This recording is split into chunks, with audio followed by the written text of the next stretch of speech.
नमस्कार दोस्तों, मेरा नाम विश्वजीत है और आप देख रहे हैं मेरा चैनल क्रिकेट स्कोर। बहुत बहुत स्वागत है आप सभी लोगों का मेरे क्रिकेट स्कोर चैनल में। तो जिंदगी में आप उन लोगों से कुछ सीखिए क्रिकेट के बारे में जिन्हें क्रिकेट के बारे में नॉलेज हो। आप जिंदगी में उन्हीं लोगों से कुछ जानने की कोशिश करें जिन लोगों ने क्रिकेट में एक बड़ा मुकाम हासिल किया है। तो आज हम बात करेंगे एक ऐसा क्रिकेटर के बारे में जिसके बारे में मैं जितना भी कहूँ उतना ही कम है। एक ऐसा क्रिकेटर जिसने सिलचर असम के लिए 17 साल अपने जिंदगी का क्रिकेट खेल के गुजार दिया और अभी तक वो क्रिकेट खेल रहे हैं और सिर्फ खेल ही नहीं रहे हैं, पूरे सम्मान के साथ आज के डेट में वो क्रिकेट खेल रहे हैं। एक ऐसा क्रिकेटर जिसने असम के रिकमेंडेड स्टेट में जितना भी एज लेवल है उसमें अंडर 17 टूर्नामेंट खेला है और अंडर 22 2 बार खेला है और इसी के साथ रणजी ट्रॉफी का जो T20 मुश्ताक अली टूर्नामेंट है वो भी इस क्रिकेटर ने खेला है। और उसी के साथ सिलचर का जो एज लेवल है उसमें कोई भी ऐसा एज लेवल नहीं है जो इस क्रिकेटर ने नहीं खेला हो।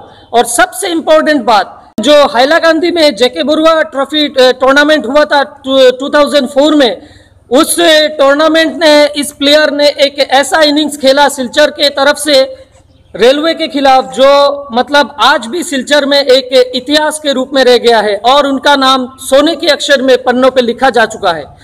तो आज हम बात करेंगे एक ऐसा क्रिकेटर के बारे में जो 2008 में जो नूरुद्दीन ट्रॉफी टूर्नामेंट हुआ था गुवाहाटी में, मतलब मालीगांव स्टेडियम में, वो सिलचर ने पहली बार प्रकाश भगत के कैप्टनसी में वो टूर्नामेंट जीता था और उस टूर्नामेंट में भी इस प्लेयर का मतलब बहुत बड़ा एक हाथ रहा है। तो और इसी के साथ वो इंग्लैंड भी जा चुके हैं और लीग मैच में उनका बहुत अच्छा परफॉर्मेंस है। मैं भी उनके साथ खेल चुका हूँ लगभग 10 से 12 साल तक और जहाँ तक कि मैंने देखा है, मतलब मेरे नज़रिए में उससे ज़्यादा मेंटली स्ट्रांग मैंने आज तक असम में और सिलचर में किसी बैट्समैन को नहीं देखा। तो आज आइए हम बात करते हैं उस लेजेंडरी प्लेयर के बारे में, उससे कुछ जानना चाहेंगे। तो हम अब इनवाइट करेंगे the one and only Silchar legendary batsman, hard hitter batsman mister Rehan Jamil Majumdar को। रेहान प्लीज वेलकम, आप आ सकते हैं। तो हमारे साथ अभी सिलचर के बहुत ही legendary batsman mister Rehan Jamil Majumdar है। तो हम आज उनसे बहुत कुछ जानेंगे, हमारे जो व्यूअर्स है वो व्यूअर्स इनसे बहुत कुछ जान पाएंगे। तो पहले उनके साथ थोड़ा हम बात कर लेते हैं। रेहान, आपका बहुत बहुत धन्यवाद, आपने अपने कीमती समय निकाल के हम लोगों को दिया। तो आप कुछ कहना चाहेंगे? नमस्कार दर्शकों, मैं थैंक यू बोलना चाहूँगा मेरा सीनियर प्लेयर दादा विश्वजीत दा को मेरे को ये अपॉर्चुनिटी देने के लिए। और लगभग मैं जितना कोशिश करूंगा, जितना हेल्प हो सके यंगस्टर के लिए मैं ट्राई करूंगा। बहुत बहुत धन्यवाद रेहान। अच्छा, तो रेहान, हम आपसे डायरेक्टली मतलब सेशन में आ जाते हैं। तो हमारा जो मतलब दोस्त है, मतलब जो व्यूअर्स है, ये जानना चाहते हैं कि आप अपने मतलब 17 साल के कैरियर में आप बहुत ही एक सक्सेसफुल क्रिकेटर रह चुके हैं। और जहाँ तक ये कोई मतलब ऐसे बात करने का नहीं है, मैंने अपने लाइफ के एक्सपीरियंस आपके साथ खेल भी चुका हूँ, मैंने देखा है। तो आप हमारे दर्शकों को ये बताइए कि जिस तरह से आप एक मतलब उठ के आए हैं, एक मतलब ग्राउंड लेवल से उठ के आए हैं एक बहुत बढ़िया बैट्समैन के हिसाब से, तो उस वक्त आपको आपका मेंटेलिटी क्या था, आपको क्या सोच के आप क्रिकेट में आए थे? टू बी ऑनेस्ट, पहले तो ऐसा कोई बात नहीं था। मेरे को लगा नहीं था शुरुआती दिनों में मैं क्रिकेट में कोई मुकाम हासिल कर पाऊंगा या तो अच्छा प्लेयर बन पाऊंगा। मैंने क्रिकेट ऐसे ही शुरू किया था क्योंकि मेरा घर में फैमिली मेंबर में से बहुत बड़ा प्लेयर है, मैं उनका नाम लेना चाहता हूँ, जो मेरा कोच भी रह चुके हैं और सिलचर की पूरा आसाम उनको पहचानता है, महबूब आलम मजूमदार। उनका उस समय उनका बहुत नाम था सिलचर क्रिकेट में। उनका जो करियर था उसको देख के हम लोग ने बहुत कुछ सीखा, वही एंकरेज किया हम लोग को क्रिकेट खेलने के लिए। और जब मैं क्रिकेट खेलने के आया था, ऐसे मैं टाइम पास के लिए आया था कि कुछ टाइम पास हो जाएगा, क्रिकेट खेल लूँगा। शुरुआती दिनों में ऐसा कोई मेरा बैटिंग में इतना कोई इंटरेस्ट ना, पहले मैं बॉलिंग करता था, लेग स्पिन करता था। लेकिन जब क्रिकेट स्टार्ट हुआ, कोचेस ने बोला है कि आप बॉलिंग को इतना ध्यान मत दीजिए, आप में अच्छा टैलेंट है, बैटिंग कर सकते हैं। तब मेरा जो शुरुआती कोच है मिस्टर महबूब आलम मजूमदार, उन्होंने मेरे को शुरुआती दौर से ही हार्ड हिटिंग करना सिखाया था। अच्छा। मेरा टेक्निक इतना अच्छा नहीं था, लेकिन मेरे को हार्ड हिटिंग वैसे बैट्समैन उन्होंने बॉलिंग का साथ में कुछ हार्ड हिटिंग नीचे जाके जो करते हैं आज का ज़माने में 7 नंबर या 8 नंबर, मेरा शुरुआत करियर ऐसे ही स्टार्ट हुआ था। बहुत बहुत धन्यवाद रेहान। रेहान ने एक बहुत ही एक बात कहा है यहाँ पे, जो उनका कोच है। मैं भी अभी तक मतलब मेरा जब क्रिकेट करियर शुरू हुआ था तब महबूबदा के हाथों में ही हुआ था। तो मैं अपने तरफ से, अपने चैनल की तरफ से महबूबदा को ऐसे सैल्यूट देता हूँ मैं, क्योंकि उन्होंने जितना क्रिकेट खेला है और जिस तरीके से, जिस सम्मान के साथ क्रिकेट खेला है, वो मतलब क्रिकेट के सिलचर के, आसाम के क्रिकेट के इतिहास में एक मतलब सोने के अक्षर से लिखा जाना चाहिए। तो मिस यू महबूबदा, आप अभी इस दुनिया में नहीं है, लेकिन हम आपको अपना दिल से आपको हमेशा याद रखेंगे। अच्छा, तो रेहान, अब हमारा एक सवाल है मतलब व्यूअर्स का, कि जो आप जब ट्रायल में जाते थे, आपने तो बहुत बार मतलब 17 खेला है, 22 खेला है, और रणजी ट्रॉफी का जो मुश्ताक अली टूर्नामेंट है T20 वो भी खेला है। तो आप जब ट्रायल में जाते थे तो क्या मतलब आप सोच के जाते थे? ज्यादातर आप ट्रायल में जब जाते थे आप लौट के नहीं आते थे या खेल के ही आते थे पूरा? ये तो मेरा पूरा देखा हुआ है। तो आप दर्शकों को ये बताइए कि किस तरह से मानसिक रूप से प्रिपेयर्ड होके मतलब ट्रायल के में जाके जगह बना के ही आना है, ऐसा सोच मतलब कैसे बनता है? आपने कैसे ये सब क्रिएट किया? देखिए, एज ए क्रिकेटर आपको हार्ड वर्किंग तो होना पड़ेगा। बिल्कुल बिल्कुल। मैं झूठ नहीं बोलूंगा, मैं शुरुआती दिनों में कभी मैं इतना हार्ड वर्किंग नहीं किया, जिसका वजह से मैं सोचता हूं कि मेरा करियर में डाउनफॉल आया है। मेनली मैं आज इधर में टिप्स देने के लिए आया, तो मेनली मैं बोलता हूं यंगस्टर को, पहले तो अपना फिटनेस का बारे में बहुत ध्यान देना चाहिए, दूसरा फील्डिंग में भी ध्यान देना चाहिए। अभी मैं डायरेक्ट मेरा ऊपर आता हूँ। मेरा करियर में जब मैंने क्रिकेट स्टार्ट किया था, मेरे को समझ में आता था कि बैटिंग करने से आपका काम हो जाएगा। बिल्कुल। मैंने लेकिन मेरा करियर में फील्डिंग और फिजिकल में इतना इंपॉर्टेंस नहीं दिया, लेकिन आगे चल के मेरे को बहुत दिक्कत हुआ। अभी मैं आता हूँ आपका क्वेश्चन के ऊपर में, जो आपने बोला है कि मेंटल में आप कैसे फिट रखते हैं। मैंने जब क्रिकेट स्टार्ट किया था, मैं हर टाइम किसी एक सिलचर से पकड़ लीजिए, मैंने तो पहले सिलचर का प्लेयर को पहचानता था। हाँ। सिलचर का कोई एक नामी दामी प्लेयर के ऊपर मेरा फोकस रहता था, उनका वो क्या करते हैं और उनको मतलब ऑडियंस या तो पेपर से पे उनका फोटो आता है, किस वजह से आता है।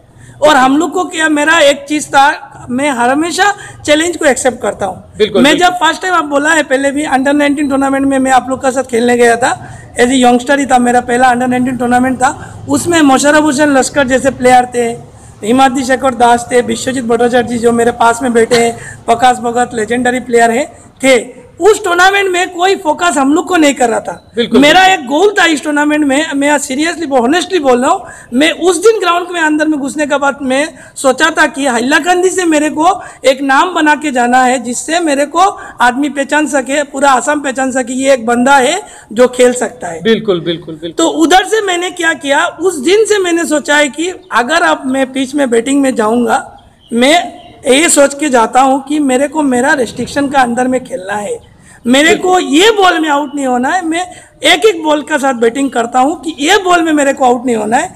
अगर ये मैं कर सकता हूं तो मैं आउट नहीं होऊंगा। मेनली अगर कोई चाहता है कि एज ए बैट्समैन सक्सेस हो, तो उसको पहले नंबर 1 उसको फोकस होना पड़ेगा। दूसरी बात, टाइम देना पड़ेगा पिच में, जाके आप नहीं खेल सकते। तीसरी बात जो आप बोला है कि बैट्समैन को समझना चाहिए मैं कहाँ पे वीक हूँ और मैं कहाँ पे स्ट्रांग हूँ। बिल्कुल। एज ए बैट्समैन मैं समझता हूँ, मैं वेट करता हूँ मेरा अपॉर्चुनिटी के लिए। बिल्कुल होता है ऐसा, कभी कभी बॉलर अच्छा बॉल डालता है, ये जगह में मेरा स्ट्रोक नहीं है, मैं क्या कर सकता हूँ, उसको डिफेंस करने का कोशिश करता हूँ या तो उससे बचने का कोशिश करता हूँ। ये मेरा फॉर्मूला है। जब मेरा जब पोजीशन आता है तब मैं इसको डोमिनेट करता हूँ। बॉलर होता है ऐसा, ऐसे कभी बाहर में बॉलिंग करते करते सोच रहा है ये बीट हो रहा है, तब क्या करता है, थोड़ा अंदर आता है। जब अंदर आ जाता है तो सोचते हैं कि मैं आउट कर लूंगा, तब मैं मौका बना लेता हूँ स्कोरिंग करने का। ये मेरा टेक्निक था पिच का ऊपर। बहुत बढ़िया, बहुत। और आप जो बोला है ट्रायल का बारे में, ट्रायल में जब जाता था, देखिए आप एज ए स्टूडेंट में बोलता हूँ, कोई अगर स्टूडेंट अच्छा है तो उसको एग्जाम देना पड़ता है। घर में सिर्फ ये नहीं बोलने से होगा कि ये स्टूडेंट अच्छा है, अच्छा स्कोर कर लेगा, आपको एग्जाम देना पड़ता है। तो एज ए प्लेयर हम लोग जब असम टीम का सिलेक्शन के लिए जाते हैं, things are not easy to be honest. आपको बहुत चीज में आपको मेहनत करना पड़ता है। बहुत। तो मैं जब ट्रायल में जाता था, मैं ये नहीं सोचता था कि ट्रायल कौन हो रहा है, सिलेक्शन कौन करेगा, ये मैं नहीं सोचता था। मेरे को क्या करना है मैं ये करता था। अगर मेरे को ये मेरा दिमाग में रहता था और मेरा मेंटली में ये फिट रहता था कि जब भी मेरे को बैटिंग का मौका मिले तब मेरे को स्कोर करना था। अगर आप ऐसे बैट्समैन स्कोर करेंगे तो आपको कोई रोक नहीं पाएगा। बिल्कुल बिल्कुल बिल्कुल। बहुत बढ़िया रेहान ने यहाँ पे बात कहा है कि मतलब मैंने जो उनको पूछने वाला था और बहुत से सारे सवाल, तो उन सारे सवालों का जवाब उन्होंने एक ही सवाल में उन्होंने आंसर दे दिया। तो रेहान बहुत बहुत धन्यवाद। और मैं एक चीज आपसे जानना चाहता हूँ, एक चीज बहुत ही इंपॉर्टेंट है, जो मतलब अभी जो क्रिकेटर है और स्टूडेंट है, मैं इन दोनों के बारे में आपसे जानना चाहता हूं कि बहुत सारे ऐसे प्लेयर्स हैं जो मतलब पढ़ाई के बारे में सोच कम रहे हैं और खेल के बारे में ज्यादा रहे हैं। तो आपके मतलब हिसाब से इन दोनों चीजों को एक साथ में कैसे मेंटेन करना है, क्योंकि खेल भी इंपॉर्टेंट है और पढ़ाई भी बहुत ही इंपॉर्टेंट है जिंदगी में आगे बढ़ने के लिए। तो आप इस बारे में क्या कहना चाहेंगे?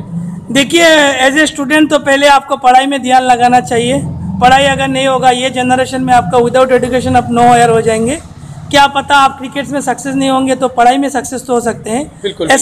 ऐसा एक प्लेयर का मैं नाम लेना चाहता हूँ, मोइनक दत्तो, जो मेरे साथ क्रिकेट स्टार्ट किया था। बिल्कुल। वो दोनों लेवल में बहुत अच्छा था, वो क्रिकेट में भी अच्छा था और पढ़ाई में भी बहुत अच्छा था। लेकिन उसने अपना लाइफ में डिसीजन लिया कि मेरे को पढ़ाई में जाना है और क्रिकेट छोड़ना है। आज वो एस्टेब्लिश हो गए। तो ये बात मैं स्टूडेंट को बोलना चाहता हूँ, आप पढ़ाई ठीक रखिए, उसका बाद खेलने में आइए। खेलने में आजकल बहुत करियर आगे जा सकता है आपका।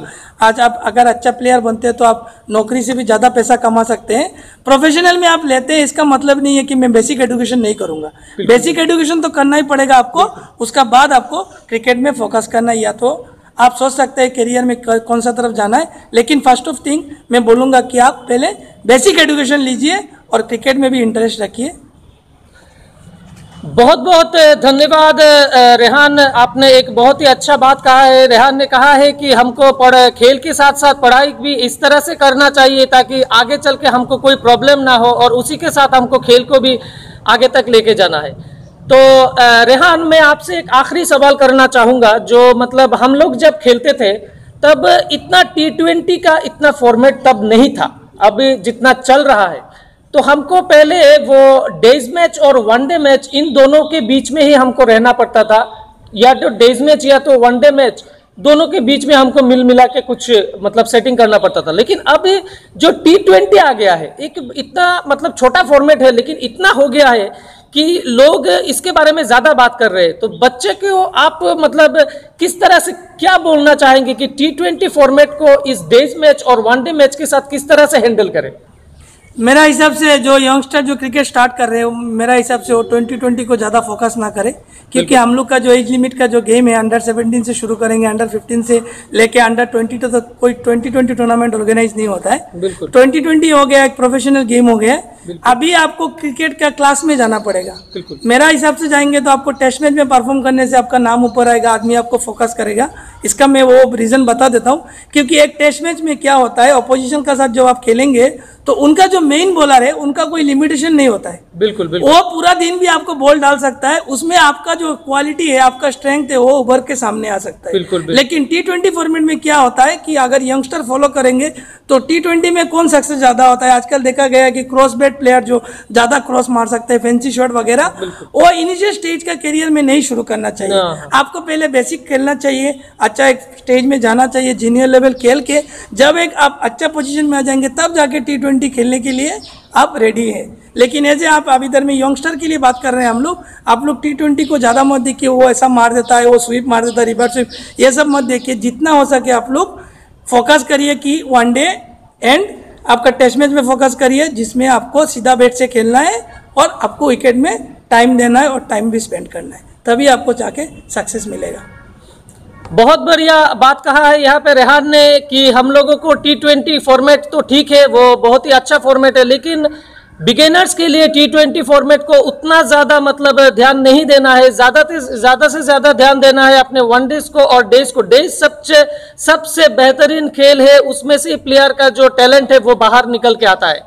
बहुत बहुत धन्यवाद। एक लास्ट क्वेश्चन रह गया है, बट ये लिस्ट में नहीं है, मैं अपने आप से ये क्वेश्चन आपसे पूछ रहा हूं। अगर आप क्रिकेट के बारे में जूनियर प्लेयर्स को कुछ आपकी तरफ से कुछ मतलब एक एडवाइस देना चाहते हैं तो वो एक वर्ड में क्या देना चाहेंगे आप हमारे व्यूअर्स को? एज ए बैट्समैन मैं एक ही एडवाइस देना चाहूंगा, आप पिच में जब बैटिंग करने जाइए, पहले मैंने बोला था कि आप एक गोल सेट कर लीजिए। मेरे को ये मैच है, ऑपोजिशन में ये प्लेयर है मत देखिए, पिच में जाइए, आप गार्ड लीजिए, आपका गेम स्टार्ट हो जाता है। आप ये सोचिए कि मेरे को कैसे रन बनाना है, और रन बनाने के बड़ा रन बनाने के लिए सोचना चाहिए। 20, 25, 30 रन का हिसाब से आप लोग कंफर्टेबल मत होइए। मैं इधर में सेंचुरी का बात करता हूँ, या सके तो इससे ऊपर भी चला गया, आज का लेवल 200 भी बनता है वनडे में। अभी आपको ये सोचना है कि मेरे को एक गोल सेट करना है, मेरे को आज 50 रन बनाना है। तो ये 50 रन कैसे बनेंगे, मैं आपको शॉर्टकट मेरा फॉर्मूला बता देता हूँ। मैं जब बैटिंग करता था तब मैं पिच में जाने के बाद में 10 रन काउंट करता था। बिल्कुल 1 से शुरू होता था, 10 तक काउंट करता था, 10 से 20, 20 से 30, तब आप क्या रहेंगे, आप फोकस रहेंगे। ऐसा करते करते 100 बन जाएगा, आपको मालूम ही नहीं चलेगा। तो यंगस्टर यही सोचिए कि मैं प्रैक्टिस करता हूँ, एक गोल का साथ आइए, ये सीजन में मेरे को इतना तक जाना है, नेक्स्ट सीजन में मेरे को इतना तक जाना है। इनिशियल स्टेज में ये मत सोचिए कि मैं आज क्रिकेट खेलूंगा, कल रणजी ट्रॉफी प्लेयर बन जाऊंगा। ऐसा बात नहीं है। आप लोग ये सोचिए कि मेरे को ये साल डिस्ट्रिक्ट में आना है, डिस्ट्रिक्ट में 2-3 मैच मिलेंगे, इसमें से मेरे को रन बनाना है। और प्रैक्टिस में भी जब आइए, प्रैक्टिस करिए, आप प्रॉपर प्रैक्टिस में आइए, इधर में आइए, टाइम पास करिए, ऐसा नहीं है। प्रैक्टिस में आना है, गोल सेट करना है, नेट में बैटिंग करूंगा, कितना बार आउट होता हूं मैं, क्यों आउट होता हूं, क्या शॉट में ले रहा हूं, ये सब चीज फोकस करना पड़ता है क्रिकेट में। और आप कंसंट्रेशन सबसे इंपॉर्टेंट है। 1 सेकंड के लिए अगर आप कंसंट्रेशन ब्रेक हो गया आपका, क्रिकेट में आपका सक्सेस नहीं मिलेगा आपको। थैंक यू विश्व। तो बहुत बहुत धन्यवाद रेहान, आपने अपना जो एक बहुत मूल्यवान जो टिप्स हमारे दर्शकों को दिया। मैं उम्मीद करता हूं कि ये बहुत दिनों तक हमारे, अगर रेहान के बाद अगर आप गौर से सुने हैं, तो अगर पहली बार आप सुन रहे हैं और दूसरी बार आप उसको, इस वीडियो को रिपीट करके सुने, ताकि ये बहुत गहराई में बात किया है आज रेहान ने।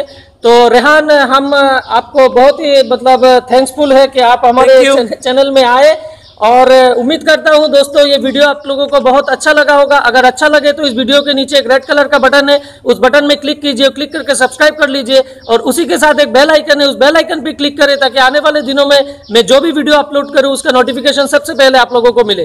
तो उम्मीद करता हूँ वीडियो आप लोगों का अच्छा लगा होगा। मिलते हैं अगले एपिसोड में। हो सकता है ये कोई रणजी क्रिकेटर हो सकता है कोई NIS कोच हो, कोई भी हो सकता है। तो उम्मीद करता हूँ कि अगला एपिसोड जो है वो भी आपको अच्छा लगे। तो मिलते हैं अगले एपिसोड में, तब तक के लिए नमस्कार।